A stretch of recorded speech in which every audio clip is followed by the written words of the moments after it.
الحمد لله القائل إن عدة الشهور عند الله 12 شهرا في كتاب الله وأشهد أن لا إله إلا الله وحده لا شريك له وأشهد أن سيدنا ونبينا وعظيمنا وحبيبنا وقدوتنا ومصطفانا محمدا خاتم الأنبياء والمرسلين وعلى آله وأصحابه ومن تبعهم بإحسان إلى يوم الدين، أما بعد. فيا عباد الله، أوصيكم ونفسي بتقوى الله عز وجل وطاعته. Enyi waja wa Mwenyezi Mungu, ninakuhusieni pamoja na kuihusia nafsi yangu kumcha Mwenyezi Mungu Subhanahu wa Ta'ala. Hotuba yetu ya leo iko ndani ya topic isemayo hitimisho la nguzo ya 5 ya Uislamu, hija, na mahusiano yake ya moja kwa moja na mwaka mpya wa Kiislamu. Hitimisho la nguzo ya 5 ya Uislamu, hija, na mahusiano yake na mwaka mpya wa Kiislamu. Kwanza nitoe pongezi, hani'an lakum ya ummatal Islam, pongezi kwenu enyi umma wa Kiislamu. Hani'an lakum ya ummatal khairiyya, pongezi kwenu enyi umma wa kheri. Hani'an lakum ya ummata Muhammadin sallallahu alayhi wasallam, pongezi kwenu enyi umma wa Mtume Muhammad sallallahu alayhi wasallam wa kufikiwa na mwaka mpya wa Kiislamu 1447 Hijria. Mwenyezi Mungu atubariki kwa mema yaliyomo ndani ya mwaka huu, atupe nguvu ya ibada na atupe nguvu ya kuyaacha maasi. Ahbaba fillah, leo ni mwezi mosi kwa tarehe zetu za miandamo yetu ya ndani, lakini almuhimu, Waislamu wote duniani tumeingia katika mwaka mpya wa Kiislamu, mwaka ambao tunamshukuru Mwenyezi Mungu Subhanahu wa Ta'ala. Kule Zanzibar wao walikuwa na mapumziko rasmi, na huku bara shwea kidogo kidogo tunaona mazingira yanabadilika. Hata kule taasisi kubwa kuanza kutoa salamu za pongezi za mwaka mpya wa Kiislamu, kitendo ambacho huko nyuma lam yusbaq, hakijatanguliwa. Kuiona taasisi kubwa ya kidola ikianza kuwapa pongezi Waislamu kwa kuingia mwaka mpya, hili tunatakiwa tufike mahala tuseme alhamdulillah. Basi huko tunapokwenda ni kuzuri, nasi yawezekana tukapata mapumziko ya kuleta tafakur, kwamba leo Waislamu Tanzania tunapumzika, holiday for Islamic New Year, kwa ajili ya mwaka mpya wa Kiislamu. Nini tunatakiwa tufanye? Hutuba ya leo, hitimisho la nguzo ya 5 ya Uislamu, hija, na mahusiano yake ya moja kwa moja na mwaka mpya wa Kiislamu. Tutakumbuka kwamba katika mwezi wa Dhulhijja ni wiki chache tu Waislamu duniani kote wametoka kukamilisha nguzo ya 5 ya Uislamu ambayo ni hija. Wamerudi majumbani mwao, tumewapokea na wanaendelea kuzitumia zile siku zao 40 na ile fursa waliopewa na Mwenyezi Mungu kupitia Mtume Muhammad sallallahu alaihi wasallam, kwamba mtu aliyerudi kutekeleza ibada ya hija, yeye amesamehewa madhambi yake na anasamehewa yule ambaye anayemwombea dua yule ambaye aliyotoka hija. Ukiona mahujaji wanakimbiliwa, viwanja vinakuwa nyomi, watu hawafati maji ya Zamzam, hawafati tasbihi, hawafati kitu kingine, kila mtu anamkamata alhaji, niombee dua, niombee dua, niombee dua. Ni fursa ambayo wale ambao wanaoitambua fursa hiyo hawachezi mbali na mahujaji. Nini ambacho kinatufungamanisha kati ya hitimisho la ibada ya hija na mwaka mpya? Ni lazima tukione kwa macho kwamba hiki ambacho mahujaji na wasiokuwa mahujaji wamekipata kinastahili kabisa hawa watu kuingia katika mwaka mpya, wakamshukuru Mwenyezi Mungu, wakafurahika kwa mambo ya kheri, kwa sababu kuna bingo huku nyuma baadhi yao wameipata kutoka kwa Mwenyezi Mungu Subhanahu wa Ta'ala. Hiyo bingo ni ipi? Hiyo bingo ni ipi? Katika mwaka mzima ambao tumeukamilisha,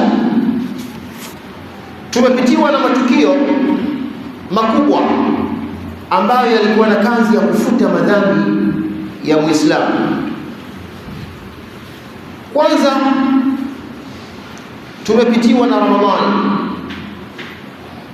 Ramadhani ilikuwa ni sehemu ya mwaka uliomalizika 1446. Tumeelezana khairat za mwezi wa Ramadhani. Mwenye kufunga Ramadhani kwa kutaraji thawabu na kwa imani hufutiwa madhambi yake yote yaliyopita. Baada ya Ramadhani wapo waliokamilisha 6.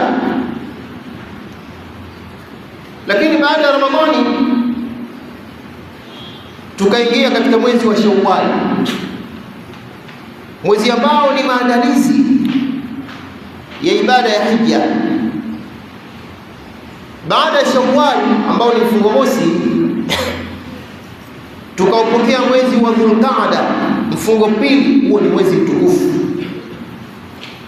Katika ile miezi minne mitukufu, mfungo pili ni mmoja kati ya miezi mitukufu. Hiyo ni bingo kwa wale ambao wameitumia fursa hiyo. Baada ya mwezi wa Dhulqaada tukafikwa na mwezi wa Dhulhijja ambao ndio mwezi wa 12 kwa mwaka wa Kiislamu. Mwezi wa Dhulhijja nao ni mwezi mtukufu katika ile miezi minne mitukufu ndani ya kalenda ya Uislamu. Mwezi wa Dhulhijja umebeba mambo gani?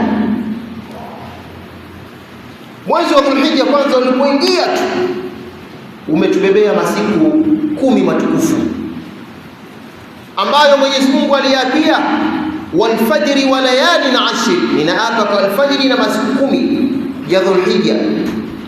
Walioelewa thamani ya masiku 10 yale wamelamba dume, wameondoka na bingo, wameondoka na kheri. Baada ya masiku 10 ndani yake kuna siku ya Arafa. Yani masiku 10 ni matukufu, Mungu haikumtosha akaimixi ndani ya masiku 10 siku ya mwezi 9 Arafa. Walioelewa thamani ya siku ya mwezi 9 Arafa wameondoka na bingo, wamelamba dume. Lakini katika haya masiku 10 akaifanya siku ya 10 ni siku ya Eid, Eidul Adha, kuchinja. Changanya Eid ni bingo peke yake, changanya kuchinja ni bingo peke yake. watu wameondoka na khairi hizo. Sallallahu alaihi Muhammad, ili uone mahusiano ya hitimisho la nguzo ya 5 ya Uislamu hija na mafungamano yake na mwaka mpya wa Kiislamu. Sasa katika huu mwaka tulioumaliza katika matukufu ambayo yamepatikana katika mwezi wa Dhulhijja, na kwa wale mahujaji, ili uone kwa nini Mwenyezi Mungu ameufungamanisha mwezi wa Dhulhijja na mwezi wa Al-Muharram. Kuna kitu gani? Kuna furaha gani hapa ambayo Muislamu anatakiwa aihisi, aione aqlan wa hissiyan, kiakili na kimacho? Ndicho hiki ambacho tunakiweka live kwenu Waislamu muone kweli huyu Muislamu anastahili kuingia katika furaha ya mwaka mpya wa Kiislamu. Afurahike kwa misingi ya Uislamu, afurahike kwa kumridhisha Mwenyezi Mungu na Mtume Muhammad sallallahu alaihi wasallam, kwamba sisi Waislamu tuna kila sababu ya kuonesha furaha ya kimaneno na vitendo, kwa sababu tuna khairati hizi ambazo tumezipata. Hatukuzipata sisi, lakini wamezipata miongoni mwetu katika Waislamu.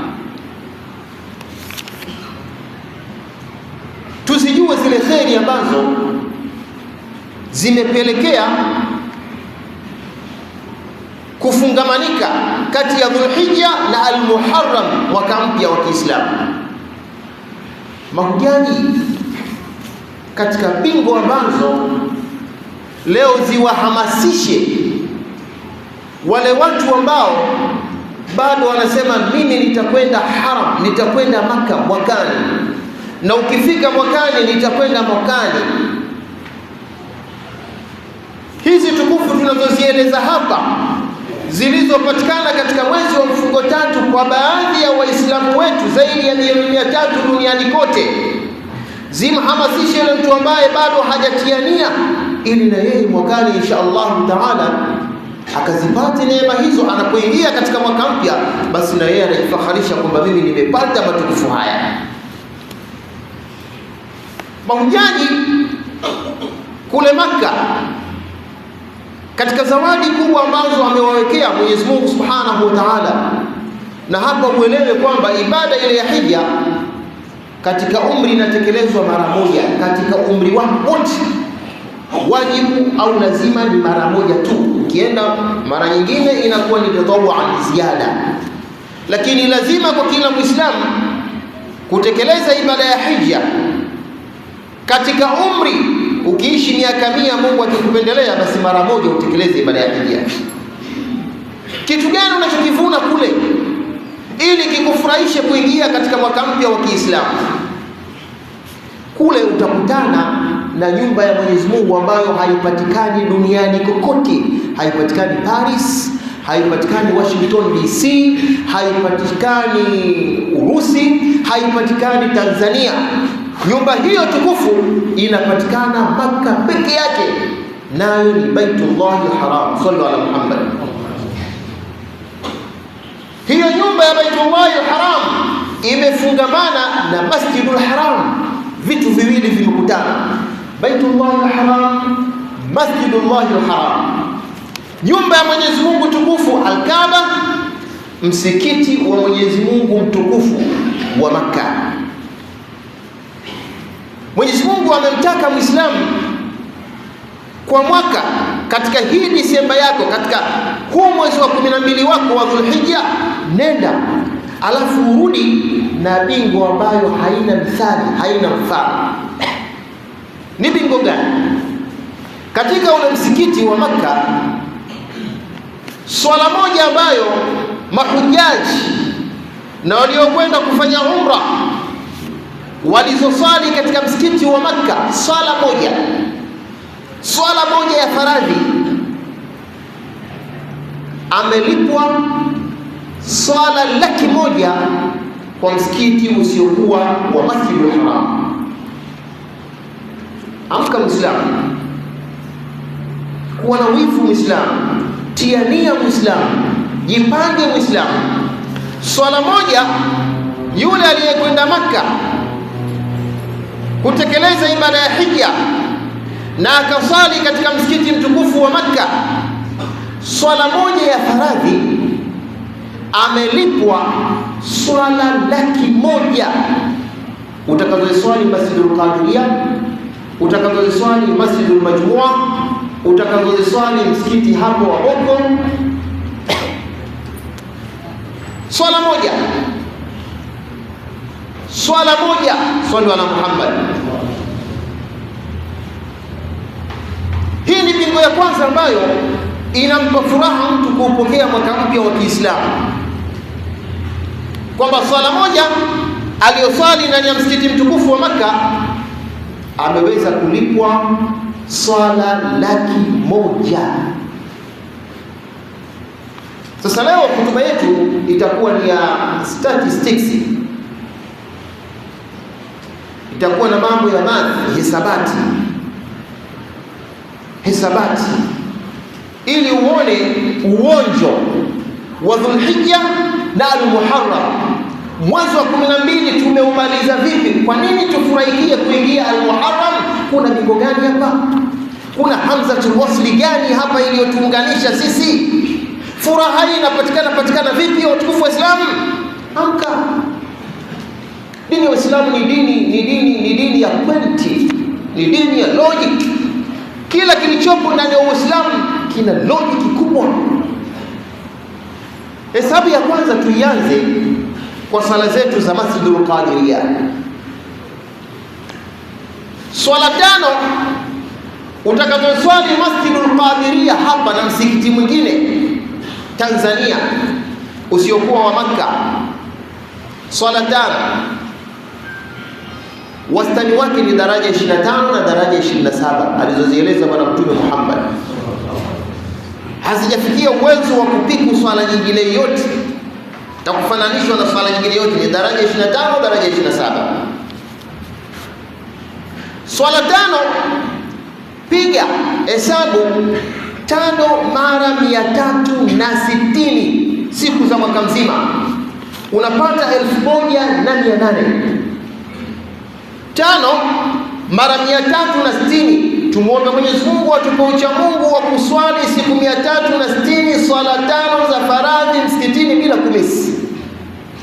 Wewe unapata jumla ya swala 1,800 kwa mwaka mzima.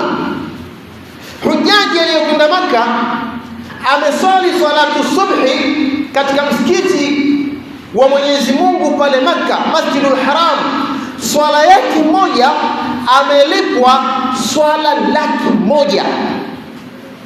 Tuichukue hesabu 100,000 tuigawanye kwa 1,800 ya mwaka mzima. 100,000 tuigawanye kwa 1,800 ya mwaka mzima, tunapata 55 years. Tunapata miaka 55. Sallallahu ala Muhammad. Muislamu lazima ujihisi kwa nini unatoka katika mwaka na unaingia kwenye mwaka. Kuna jambo gani linakupa wewe motive, dafia, msukumo wa kufurahikia mwaka mpya? Na kama umelikosa hili jambo, unajisababishia mazingira gani mwakani ukiwa hai lisikupite? 5 za Tanzania swala mara 360 ni 1,800. 1,800 tuichukue salatu subhi aliyoswali Muislamu aliyoko pale Makka katika msikiti mtukufu, amelipwa swala 100,000. 100,000 gawanya kwa 1,800 unapata wastani wa 55. 55 ni miaka. Kwa hiyo maana yake Muislamu wa Qadiria, Muislamu wa Wailis, Muislamu wa Temeke, Muislamu wa Dar es Salaam, Muislamu wa Tanzania, ili umfikie Muislamu aliyeswali swala moja katika Masjidul Haram, wewe unatakiwa uswali miaka 55. Sallu ala Muhammad. Swali, jipange. Pesa zilizokuwa benki ziwekee format sasa, kwamba mimi mwakani taasisi fulani nisafirishe kwenda Makka. miaka 55 uweze kumfikia yule ambaye kaswali salatu subhi. Tuchukue huyo mtu ameswali swala 5 pale Makka katika msikiti mtukufu. 100,000 mara 5 ni 500,000.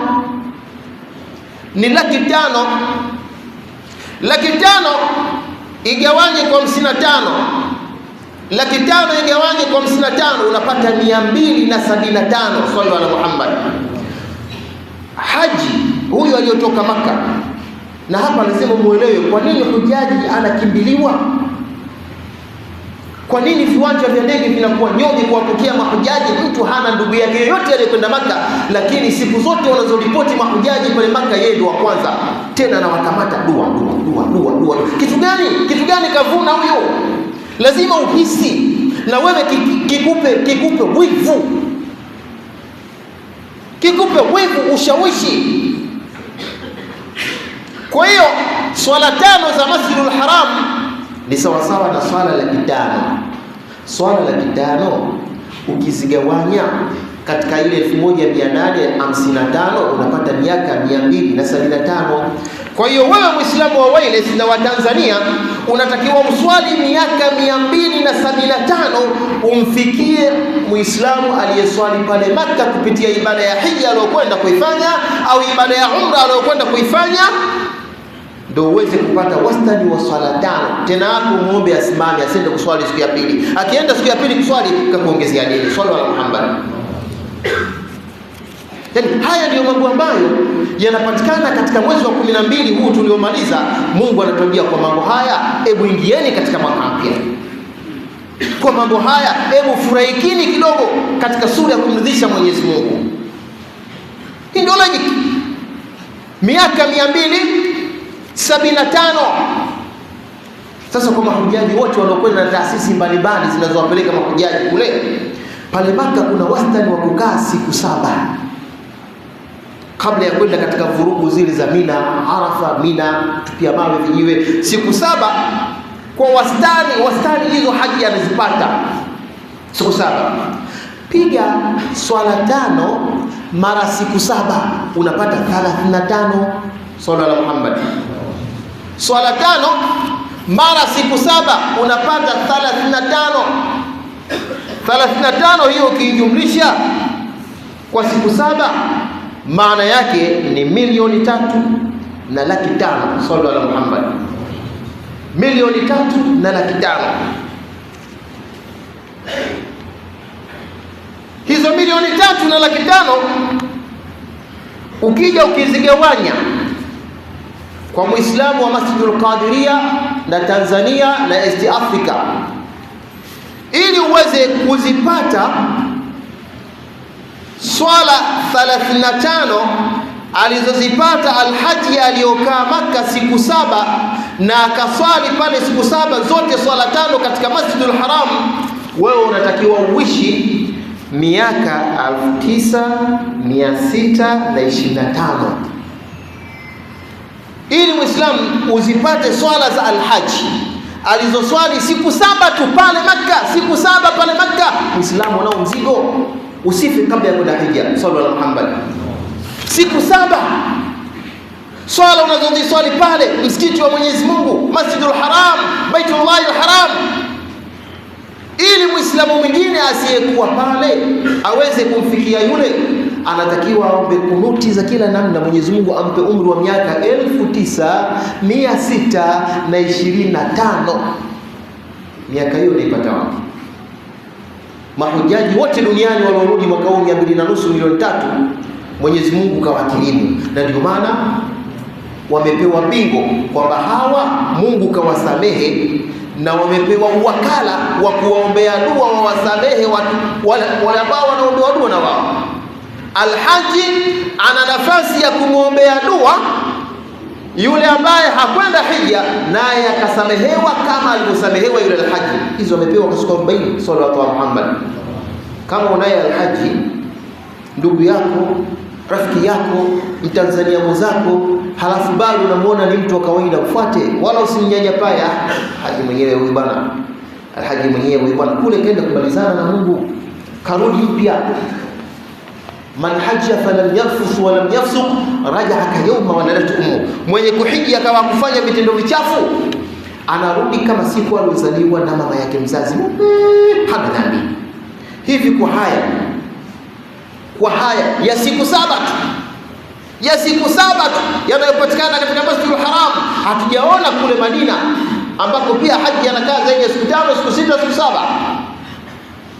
Haya yana msukumo kwa Muislamu, kwa furaha hii aliyofanyiwa na Mwenyezi Mungu Subhanahu wa Ta'ala, siku 7, siku ambayo yule ambaye sasa kaamua yeye mwezi mzima akaswali pale Maka. Na ukienda pale Maka unawakuta watu hawakai hotelini, wana uwezo wa kukaa hoteli yoyote ya Maka, ya nyota yoyote, lakini anasema mimi hoteli yangu nitakaa hapa. Anagombana na maskari tu, akiambiwa hapo usilale anakwenda kulala pale, hapo usilale anakwenda kulala pale. Siku zake alizozipanga zote ziishie pale Maka. Huyu mtu ana pesa, anasema pesa yangu mimi siitumii katika maeneo mengine, ninakuja hapa. Anazitafuna kila siku swala moja laki. Tumuombe Mwenyezi Mungu Subhanahu wa Ta'ala atupe tanbihi, ukumbusho wa kwenda kuitekeleza ibada yake hija.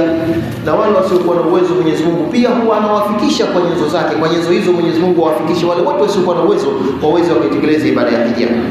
والعصر إن الإنسان لفي خسر إلا الذين آمنوا وعملوا الصالحات وتواصوا بالحق وتواصوا بالصبر. بارك الله لي ولكم بالقرآن العظيم ونفعني وإياكم ما فيه من الآيات الذكر الحكيم. أقول قولي هذا استغفر الله العظيم لي ولكم فاستغفروه إنه هو الغفور الرحيم والبر الكريم.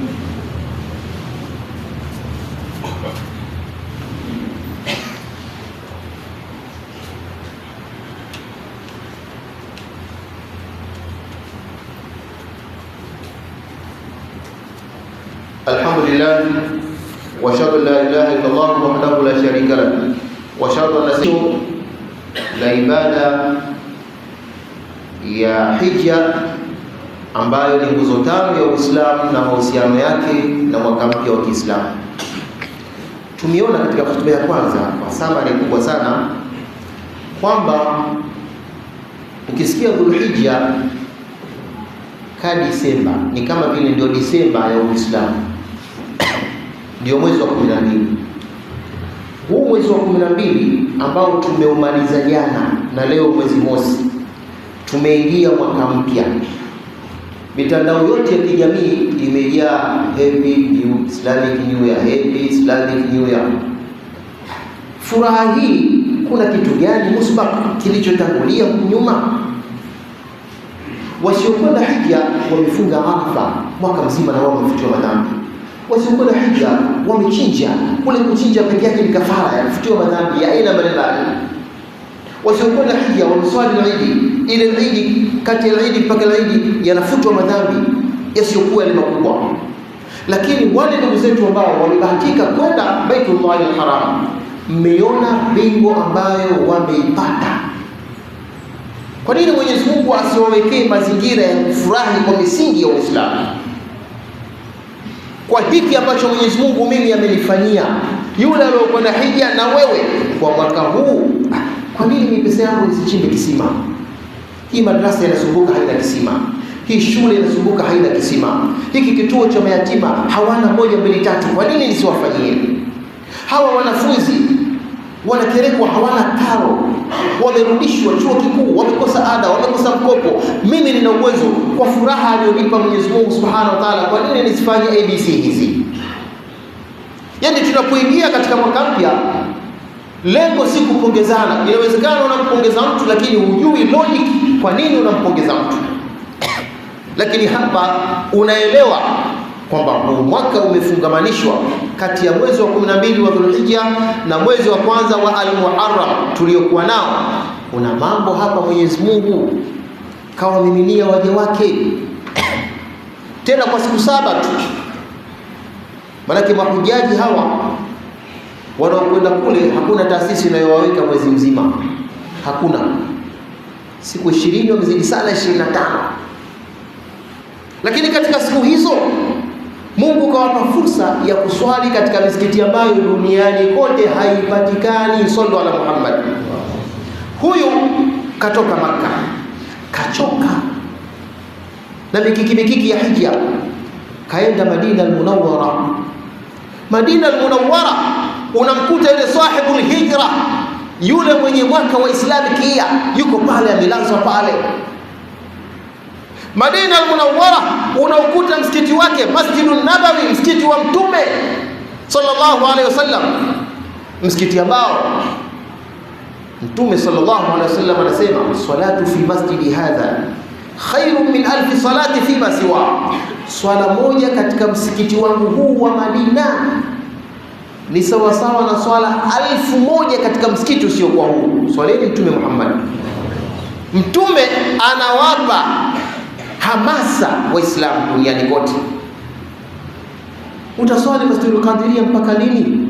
Hivi kweli una umri miaka 80, miaka 90, Mungu anakupa shilingi hizi zinapita milioni 500 zinapita, unaweka benki, unanunua viwanja vya majumba, kubadilisha magari, ukimwona mwenzio leo kama ana VAT basi wewe unataka ukanunue kubwa zaidi, unashindwa kwenda kupata hiyo thamani ambayo ndio itakuwa kaburini kwako rasilimali.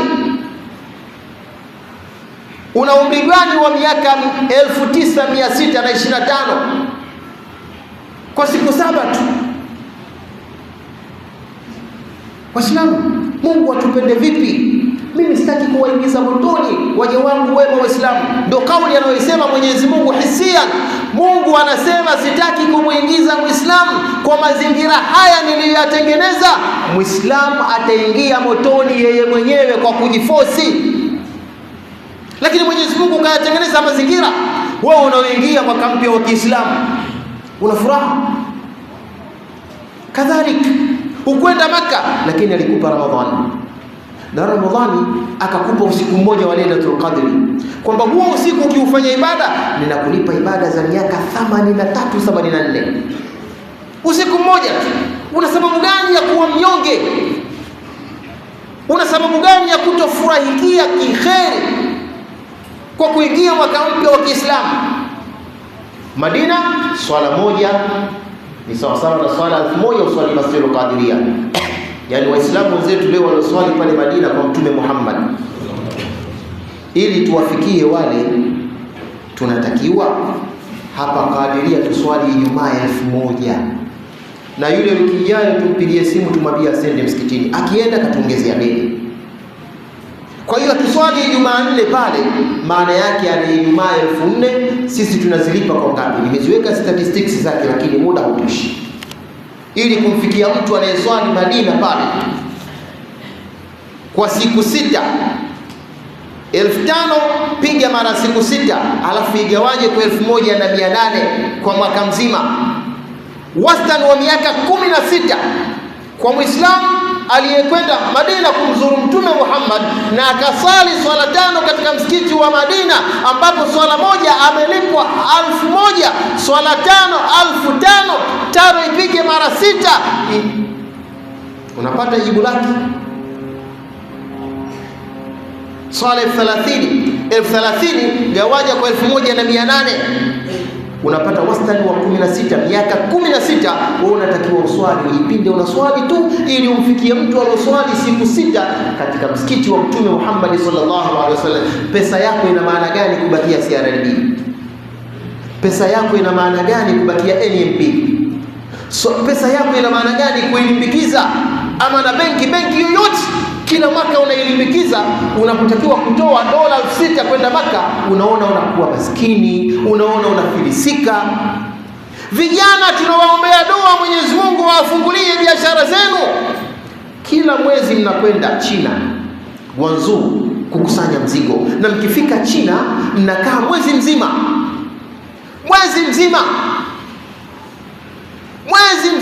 Pesa yake unayolipa hoteli tena unatakiwa ulipe kabla hujapanda ndege hapa Dar es Salaam Mwalimu Julius International Airport. Huo ushalipa hoteli ile. Mchina anakutaka, mfanyabiashara yote anayekwenda kukusanya mzigo China anatakiwa ile hoteli Mchina ione ushalipia. Kama hujalipia hakupi visa, unalipia kule, unakwenda unakaa mwezi mzima unakusanya mzigo, unashindwa kwenda Maka. Umerudi na mzigo wa China, unakwenda Dubai, unakwenda Qatar. Billahi alaikum Waislamu, tunaishi na mauti, tunatembea na mauti. Wa nahnu aqrabu ilaykum min hablil warid, sisi tupo karibu mno na nyinyi kuliko ukaribu wa unyayo na soli ya kiatu. Yani umauti jinsi ulivyokuwa karibu na Muislamu, kulikoni ukaribu wa unyayo na soli ya kiatu, yani ule ni umbali mno kulikoni umauti. Tieni nia Waislamu, tukatekeleza ibada hii.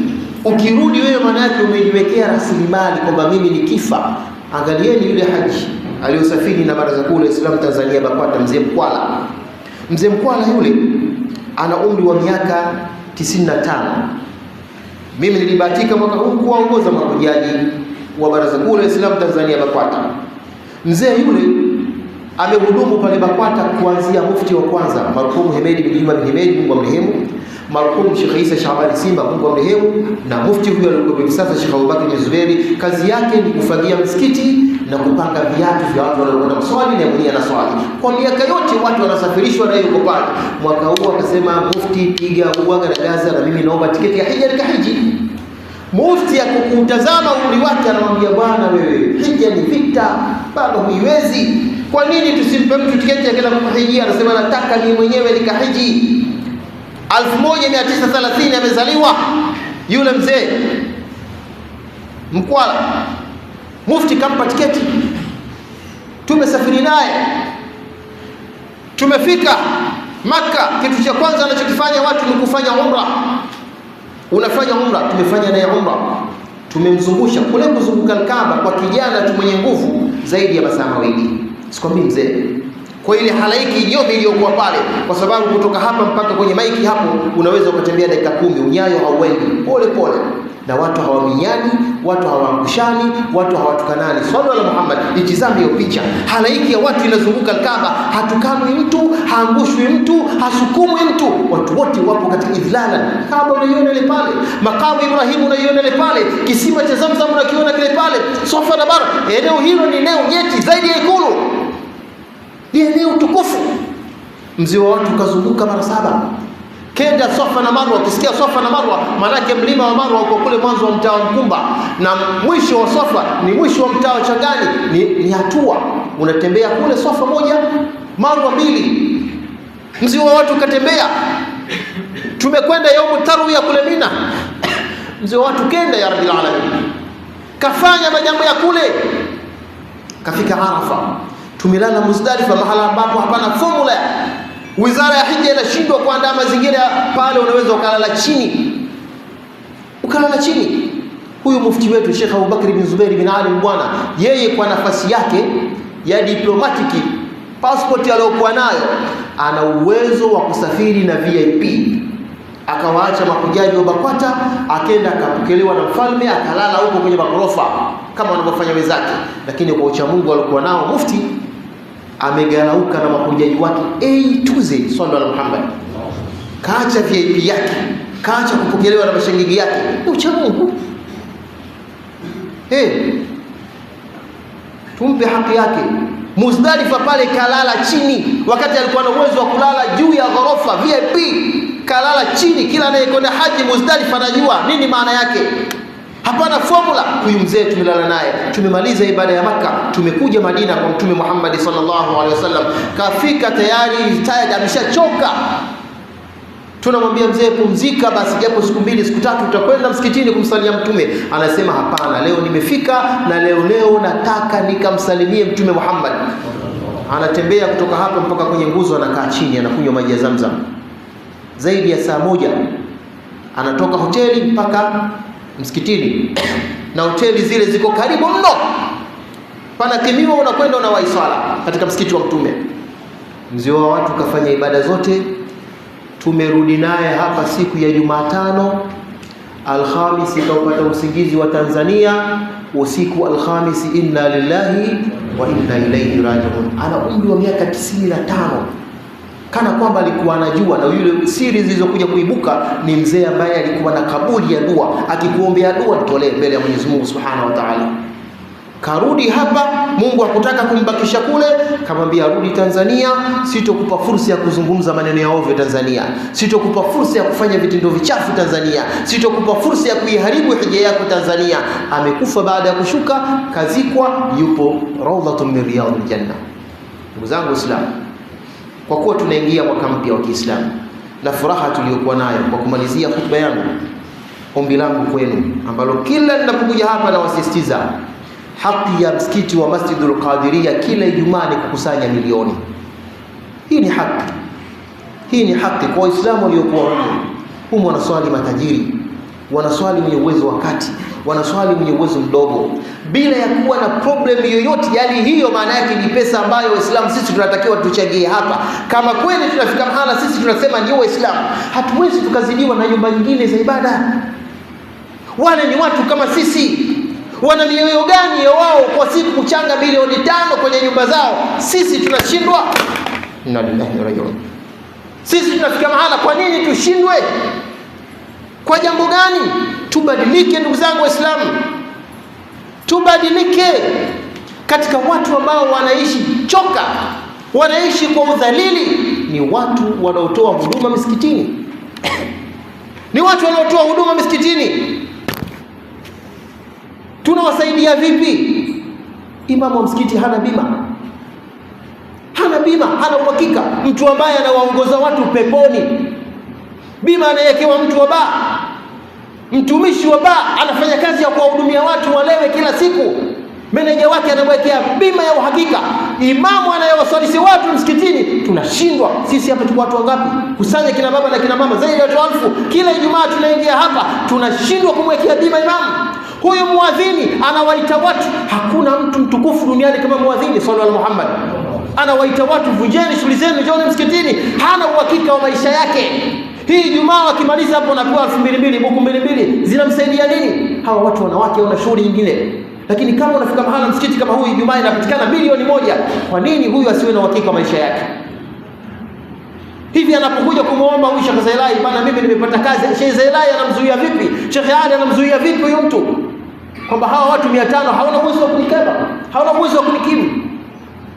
Kwa hiyo hili linalihamasisha bila ya kuwa na tatizo lolote, kwamba kuna mtu mgonjwa labda au tufanye hivi. Iwe ni desturi, iwe ni ada, kama majumba mengine wanapokusanya milioni 5 Jumapili au Jumamosi. Si kwamba pale pana tatizo au kuna ujenzi, ndiyo desturi. Akaunti ya msikiti inatakiwa ni akaunti ambayo haikaukiwi. Sallallahu alaihi Muhammad. Sheikh wetu Ali Muhaddin Mkoyogoli hapa toka Ramadhani anaumwa. Mmemwona hapa? Toka Ramadhani 20 hakuweza kufunga. Kaanza kuripoti wiki hii Ramadhani, Shawwal, Dhulqa'da, Dhulhijja. Wangapi ambao wamekwenda kule na mzigo? Sheikh hatukuoni. Yaani nawapeni mifano ya live muone. Lakini msikiti kama unafika mahala una account, Sheikh anaumwa, chukua milioni 5, Sheikh hii hapa. Hospitali nenda Aga Khan, hospitali uhudumia watu wako, familia yako. Ndio msikiti unavyotakiwa ndugu zangu Waislamu. إن الله وملائكته يصلون على النبي يا أيها الذين آمنوا صلوا عليه وسلموا تسليما. اللهم صل على محمد وعلى آل محمد كما صليت على إبراهيم وعلى آل إبراهيم، وبارك على محمد وعلى آل محمد كما باركت على إبراهيم وعلى آل إبراهيم في العالمين إنك حميد مجيد. وارض اللهم أصحابه سادة خلفاء وخصوة منهم 4 خلفاء: أمير المؤمنين سيدنا بكر الصديق، وأمير المؤمنين سيدنا عمر بن الخطاب، وأمير المؤمنين سيدنا عثمان بن عفان، وأمير المؤمنين سيدنا علي بن أبي طالب، وعن الستة الباقين من العشرة، وعن الصحابة أجمعين، وعن التابعين ومن تبعهم بإحسان إلى يوم الدين. اللهم أعز الإسلام والمسلمين وأذل الشرك والمشركين، واجعل هذا البلد آمنا رخاء سائر بلاد المسلمين. اللهم نوّر على أهل القبور قبورهم، اللهم تب على التائبين واغفر ذنوب المذنبين واشف مرضى المسلمين. ربنا اغفر لنا ولإخواننا الذين سبقونا بالإيمان، ولا تجعل في قلوبنا غلا للذين آمنوا ربنا إنك رؤوف رحيم. عباد الله، إن الله يأمر بالعدل والإحسان وإيتاء ذي القربى وينهى عن الفحشاء والمنكر والبغي يعظكم لعلكم تذكرون. اذكروا الله العظيم جل